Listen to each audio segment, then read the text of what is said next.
If you're not already subscribed to this YouTube channel, go ahead and hit the subscribe button now, along with the bell icon so you can be notified whenever a new video is posted. And if you're already subscribed, check and make sure that YouTube hasn't unsubscribed you. And of course, be sure to give the video a like, as well as share it on your social media. The white supremacists hate that. And now, the Sunday address. This is not going to be the last of any of the addresses that I give regarding the war over in Israel, but it is something that needs to be said due to a number of comments that I couldn't help but notice. When it comes to the war going on in the Middle East, there are a lot of black folks who can't understand why many of us as the new voices of black media say we should be staying out of that it has nothing to do with us and we shouldn't be throwing our support behind either side. Especially when people feel as if there's a bully who's beating up on the smaller, weaker person. I understand where that comes from, but let me tell you why it is that we've said it, not that we should have to repeat it too many times. Black people have a bad habit of giving a rip when it's not our turn to give a rip. Ta-Nahesi Coates is currently caping for Palestine, and this is the same guy who wouldn't specify that only cash reparations are acceptable. He was doing a lot of things could count as reparations, but when asked about the Palestinians, he's saying how wrong Israel is and all the rest of it. Now, I don't disagree with him, but my problem happens to be, why would any black person be calling themselves jumping into that particular argument? As I've mentioned a number of times, we do not get involved in third-party disputes, and the reason for it happens to be, what's in it for us? Now, of course, a lot of you will say, well, it should be done because it's the right thing to do. Keep in mind, we have been doing that game for over 100 years, speaking up for everybody else because it's the right thing to do. And all that's happened is we've helped everybody else to get themselves straight while we've been left out in the cold. Now, certain black folks apparently have a problem with that. Couldn't help but notice that a lot of them seem to be church-going folks, so you don't like that kind of a stance. Some people feel some kind of way when you say that if we're going to be talking about other people's issues, we should also use that as an opportunity to remind people about our own. Keep in mind, everybody does this except for us. Whenever any other group mentions black people, it's always so that they can put themselves into the conversation. It never fails.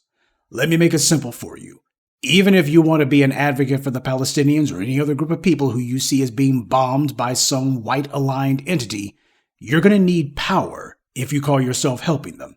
And that's me being as charitable as possible. I simply want you to ask yourself one question, and this question applies to not just the current war in the Middle East, but also the war between Ukraine and Russia, and all of these other examples of internecine and internal strife that you see from these various groups who black folks want to speak up for and want to be the voice of morality for. When any of these groups come to the U.S., which one of them has made it a point to stand for the black community? Which of them has made it a point to stand for black people in their own homelands?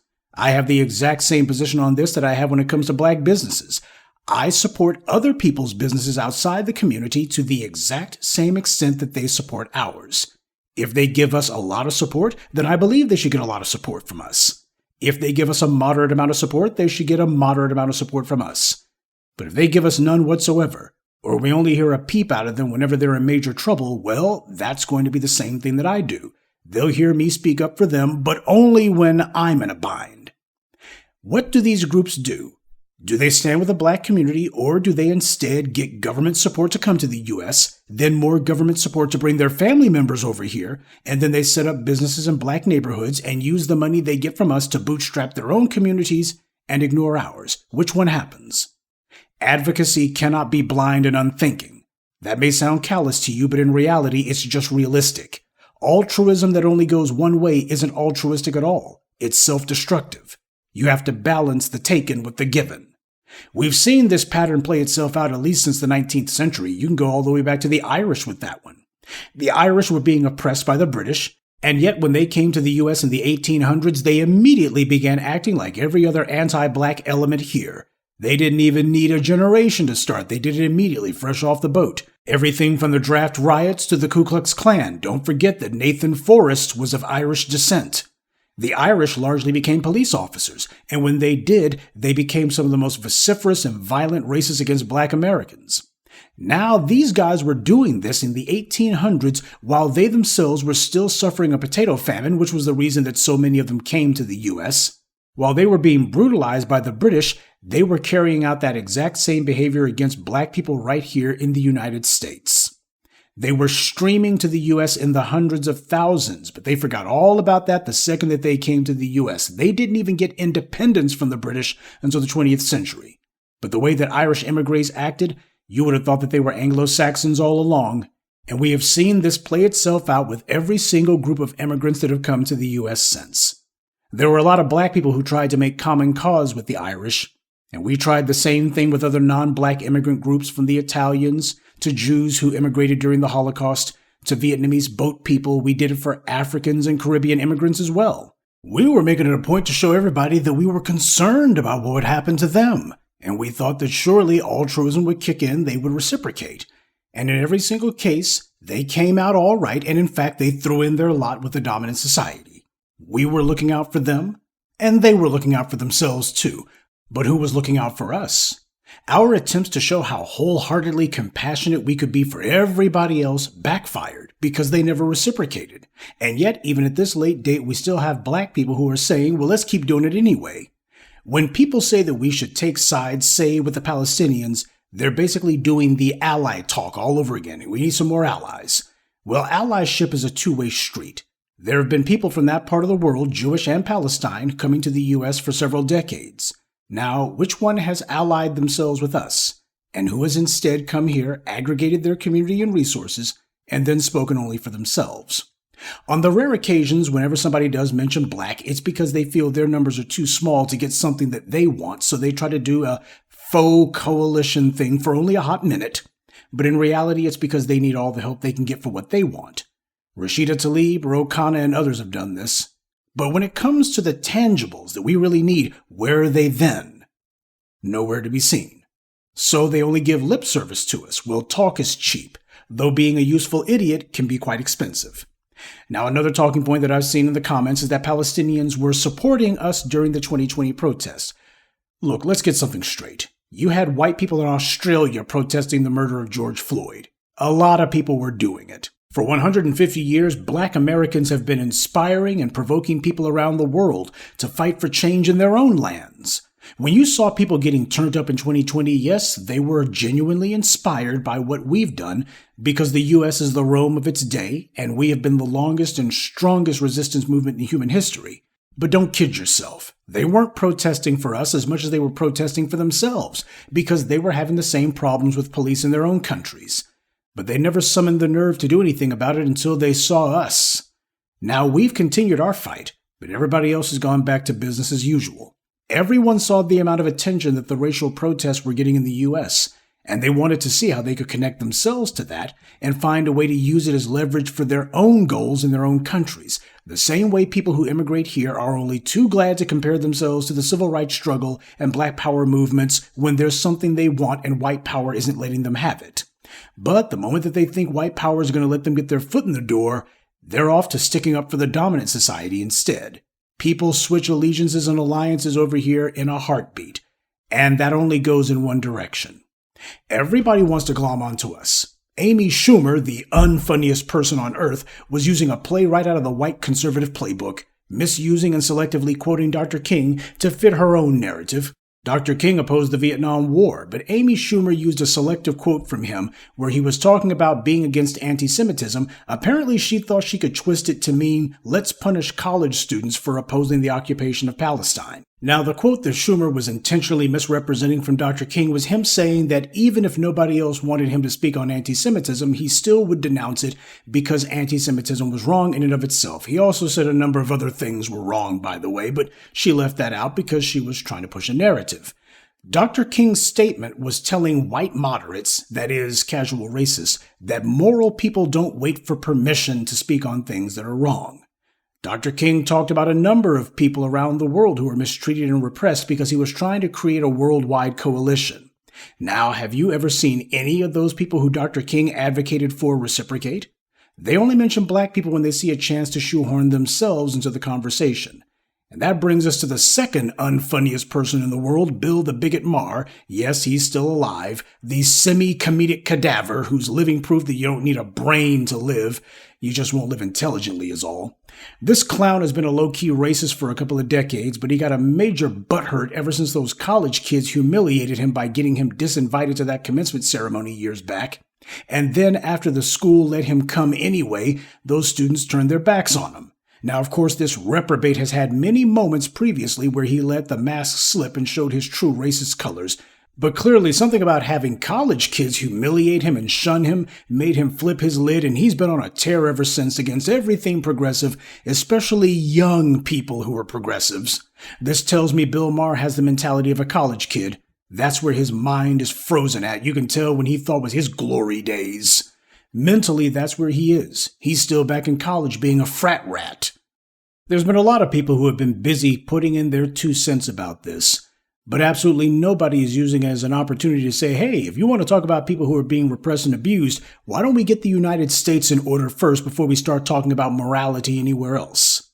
Now, there is a side note I want to make about something, because when I see a thing of significance, I got to make note of it. Marjorie Greene voted no on the congressional aid package to Israel and Ukraine. Now, normally anything with Israel's name on it sails right through Congress with no opposition, but she said no. Of course, this is the same bottle-blind bigot who was talking about Jewish space lasers.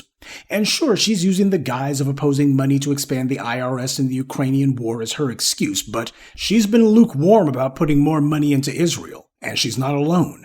A number of Republicans, and now more than a few Democrats, are openly questioning giving more financial aid to Israel. The Israeli government routinely sponsors so-called vacations to high-class resorts every year for American politicians. These resorts, of course, are in Israel. And when they get those American politicians over there, they wine them and dine them, and of course tell them to make sure to vote the right way when it comes to more money for Benjamin Netanyahu, and it works. The U.S. gives Israel at least $3.5 billion a year, and recently Congress agreed to a multi-year funding measure, which the U.S. government apparently promised they would never reduce or eliminate. So I guess those trips to Tel Aviv have paid off. They're literally bribing the U.S. government with its own money. But maybe they missed a payment to Congresswoman Greene, and due to how the Arab states are becoming more financially powerful, Dubai is only part of it. One has to wonder how much longer the U.S. government will feel the necessity to bootstrap the Israeli military. And not for nothing, I have to wonder, at $3.5 billion a year, how do you fail to be able to have a military that can secure an area that's only the size of Detroit? That's how big that area in Gaza is. I would say it's pretty clear the U.S. taxpayers aren't getting their money's worth.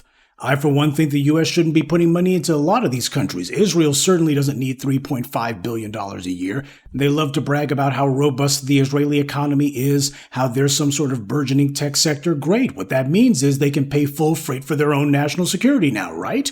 Apparently, Benjamin Netanyahu feels otherwise. I guess he thinks, hey, the U.S. has been sponsoring us this long. Why should they stop now? But regardless, my point is that some of you look at the situation in Israel as being a moral one. Now, even the people over there don't look at it that way. They see theirs as a political conflict, not a moral one. And politics is about power. And before you think that the violent people are going to win this fight, this current conflict's going to end the way that all the others before it have. In fact, the way things are going now, the Israelis may ultimately wind up having to make some kind of modest concession, even if only verbally, because even the white media is having to criticize what they're doing. The longer this war goes on, the worse it gets for Israel. So the folks whose hearts are going out to the Palestinians, the past has shown that you shouldn't be too worried about them. You certainly shouldn't lose sight of what's really going on here. And for the people who are concerned that Israel is going to be wiped off the face of the map, that's not going to happen either. They got like 300 nuclear warheads, so that being the case, they're not going anywhere. And as far as, well, we don't want to contribute to anti-Semitism, we're not. Black people have been the biggest anti-Semites and the biggest Israel supporters on earth. I told you about how both Walter White and Ralph Bunche were responsible for the creation of Israel and saving it from being wiped off the face of the earth back in the 1940s and 50s. Dr. King spoke out against anti-Semitism, but as I showed you in my recent video about AIPAC, which clearly some of the people in my comments section didn't bother to watch, you had an Israeli consulate member caught on video saying that young black people were Israel's biggest problem. How are the people who have done the most for Israel Israel's biggest problem? That's why we don't need to be jumping into this. Both sides in this conflict have had more than enough time to show if they'll stand with Black America. And what they've shown is they won't. If history has taught us one thing, whether it's the conflict between the Irish and the British, or the Chinese and the Japanese, or the Jews and the Germans, or the Russians and the Ukrainians, it's that after these guys finish fighting each other, they'll inevitably go back to doing business with one another once again, marrying each other, and getting along as if nothing had happened. And that's the reason why it makes no sense for us to get involved in this. That's why we should treat any sort of support that we give as transactional, because that's how everybody else treats it. You cannot speak to people in terms of mutual advantage and mutual gain if the language that they speak happens to be what's in it for me. That's the reason why we have to be realistic and not altruistic. So for the folks who get a little bothered by the stance that the new voices of black media have been advocating, you can take off the cape. It doesn't make you look like a hero. Good evening, and be one. I'd like to take a moment to mention some of our contributors: Burkett Cochrane, Frank Stalker, Jacques Hargett, Nakia McCroy, and Zine Coley. Salute to them and thank you to everyone for listening, liking, and sharing this message. Black empowerment only exists because of you.